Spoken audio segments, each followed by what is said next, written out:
Thank you so much. Class of 2022, I'm in your corner.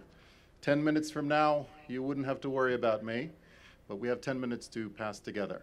Ready? President Strupa, Provost Pfeiffer, honorable faculty, distinguished guests, and lastly, but hardly leastly, proud family members and incoming freshmen. Freshmen, that's a funny word. You know, today one cannot be too careful. Even the term freshman is politically charged. As I see you all before me, fresh males and fresh females, but also stale people and musty individuals, I remind you all that certain overarching sentiments, such as the critical importance of education to our core strength, need to transcend public discussion, even at a time shrouded by political correctness.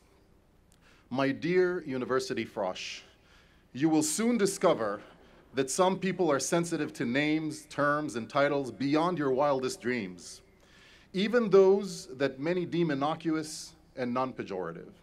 That's campus life for you. Thriving on diverse opinions, expressions, and ideas, a mosaic of people, and high-minded scholarship. So this is your first indication, if you ever needed one, that university life may hold some challenges. And my fellow professorial colleagues behind me will correct me if I am right. It's an honor to address you today, first and foremost as an educator who has been professing for more than 3 decades, but also as a scientist, a researcher, a university professor, a director of an institute, a parent, a child of parents, formerly a teenager, by the way, and formerly also a person with hair on his scalp. I swear. You are about to embark on a special road, a trajectory that some of you may take for granted, while others may be the first in their families to ever lead. A path into higher education. This 4-year sojourn comes with all kinds of privileges and responsibilities: academic, financial, social, family, personal. Many of you will be leaving the comfort of your abode. If we do our job well, all of you will be at least somewhat out of your comfort zone. You are setting off on this route in a safe and beautiful campus, but in a world, parts of which are replete with illiteracy, bigotry, hatred, violence, poverty, and confusion, and at an unusual time in our historical narrative for this country. This same world is also a place of compassion, harmony, camaraderie, unity, civility, wealth, health, and peace. With your Chapman education, you will help make the world into a better place. On this journey, you will likely learn a great deal, from general wisdom and skill to familiarity with important contributions of other individuals and cultures, from ways to integrate and synthesize sources to a competitive edge in lending a desirable position. You will build meaningful relationships and make some lasting friendships, and all the while, we, your Chapman advocates, will encourage you to think critically, search, and maybe even find your calling and realize your potential. And by the way, I'm unsure whether I need to warn you that some professors express themselves in funny ways. For example, profs from the cool school speak of pulling an all-nighter and things like that, whereas profs from the old school would probably say that you may lucubrate for many an hour. Both are the same, you see, it just depends on your major. Before you came here, perhaps as part of your previous educational experience, you may have heard the phrase, "Please ask questions," usually with an immediate encouragement. There is no such thing as a dumb question. You may even, on occasion, hear this assurance again when people tell you, "Please ask away, because there is no dumb questions." And how else would you know? I have news for you. You should definitely ask questions, but there are dumb questions.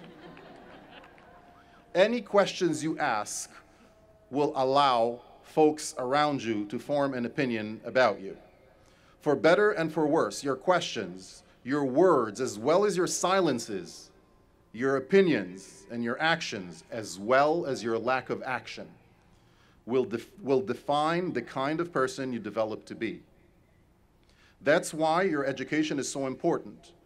You need to learn when and what to ask about and for, when to keep silent and when to become vociferous, when to remain passive, and when to spring into action.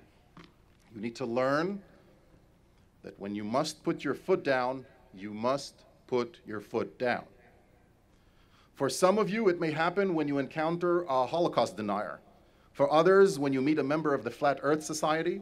Yet for others, this may happen when you hear that, some people say that you use only 10% of your brain, that vaccinations cause autism, whatever it is. You can decide whether and when your foot must come down.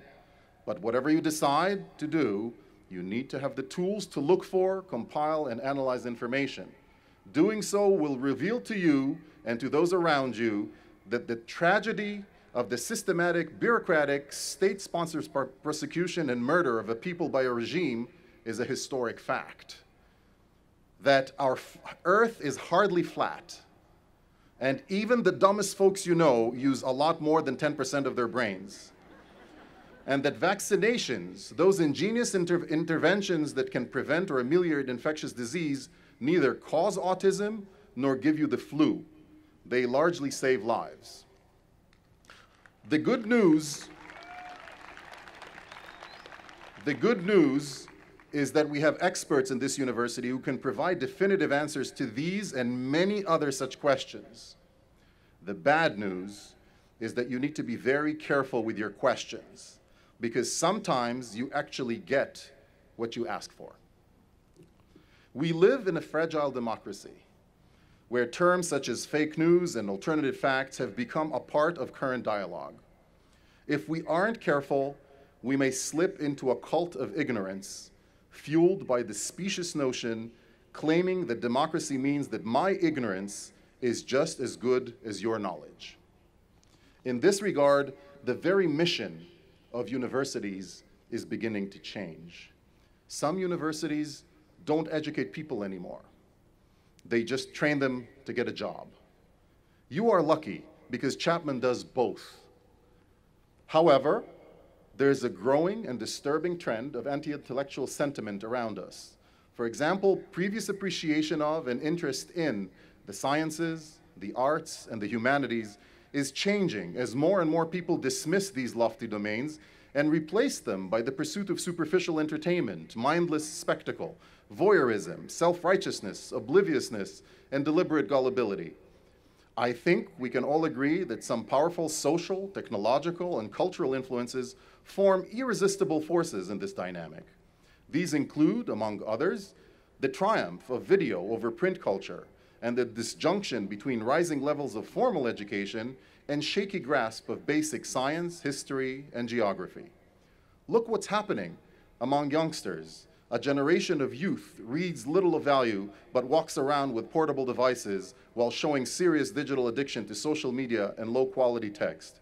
Correct me if I'm right. Take science, for example. One of the most stunning achievements of our species. It has allowed us to nearly double our lifespan, deepen our understanding of human and animal behavior, and increase our comprehension of natural phenomena and the universe. And yet, sadly, scientific knowledge hardly enjoys universal acceptance. Plus, nowadays we are experiencing a palpable decline in trust in the scientific establishment. At the same time, more people find it difficult to tell the difference between claims of science and those of pseudoscience. And I find myself spending more time explaining to people that just because, on average, the female brain is a bit smaller and lighter than the male brain, this fact hardly asserts superiority of male over female intelligence. Or why wearing a magnetic eyebrow piercing ring is unlikely to improve the neurophysiology of the frontal lobes. Whether you choose to major in film, in physics, in French, or psychology, good education should make you feel uncomfortable. That's what good education does. It introduces concepts. information, ways of thinking, and ideas that nibble at your own preconceived notions and upbringing. If what you are learning leaves you indifferent, apathetic, and within your comfort zone, something is wrong. Education thrives on providing a systematic way of thinking, critical thinking, a course that I'm proud to teach through the Department of Psychology at Chapman and that any person should be able to take. But critical thinking requires us to think in unnatural and counterintuitive ways. A kind of thinking that requires practice and refinement, contrary to the wisdom of divinity, experience, intuition, and common sense. Some explanations require a different set of mental muscles. If we once thought that the tooth fairy was leaving money under our pillows, that the moon was a lump of cheese, that being out in the rain was responsible for our cold, we now know better. An educated mind recognizes that these intuitions were mere hypotheses. We tested them, and now we know better. We already know the importance of washing our hands, and I really do hope, certainly with the fire still raging around us, that most of us are warming up to the reality, not the theoretical possibility, of climate change.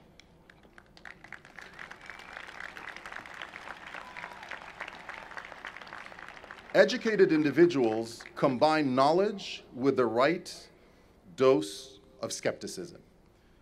You need not be skeptical without being over-skeptical. In other words, you don't need to be skeptical of your own belly button. It's there. You need to suspend judgment.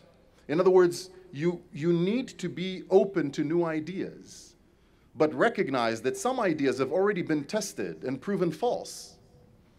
You also need to have disciplined imagination, not just about other people's ideas, but also about your own ideas. It is difficult to know how to exercise a skepticism and imagination without getting overly skeptical or hyper-imaginative. It's difficult to know how to suspend judgment and at the same time exercise it too. And then you have to accept that in certain fields, such as science, nothing is ever completely final because all our knowledge is just tentative, probable information, with a contrary piece of evidence possibly lurking around the corner. The best that I or any other responsible scientist can offer is a set of successive approximations, no more and no less. And many people who look for determinism or absolute certainty find themselves disappointed with the inherent uncertainty that often lingers. Having a good understanding of the world provides critical skills for how you can judge which information to trust and believe. You need not learn about evidence for every question. That's impossible. Knowledge has become too vast and complex for any one person to master more than a smidgen thereof. That's why knowledge is not about an individual, it's about a community. We are only as strong and as educated as our community. It is the effort not of a single person, but of a group of people. And you are members of the Chapman community, a collection of outstanding individuals who understand that education is a social enterprise, and that a solid university experience focuses on instilling passion and curiosity to find out, learn, and grow much more than teaching to task or to pass a specific exam. In my line of work as a scientist, I constantly meet students, parents, patients, and colleagues who display the most unscientific views about a plethora of topics, from psychology, nutrition, and medicine, all the way to the brain. I remind you, as I remind myself, that education does not provide us with any special authority on the truth. But it does provide us with the tools for and insights into truth-seeking. Truth-seeking is different from truth. You can hum this lesson in humility to yourself and to others every time you go out of the Schmidt gates, right over there. As you read the sign in gold letters, it says, and I quote, "Let all who depart use their knowledge in the pursuit of truth." What you think is important, but how you think may matter even more. You don't need a learned doctor to tell you what happens to your body when you eat junk.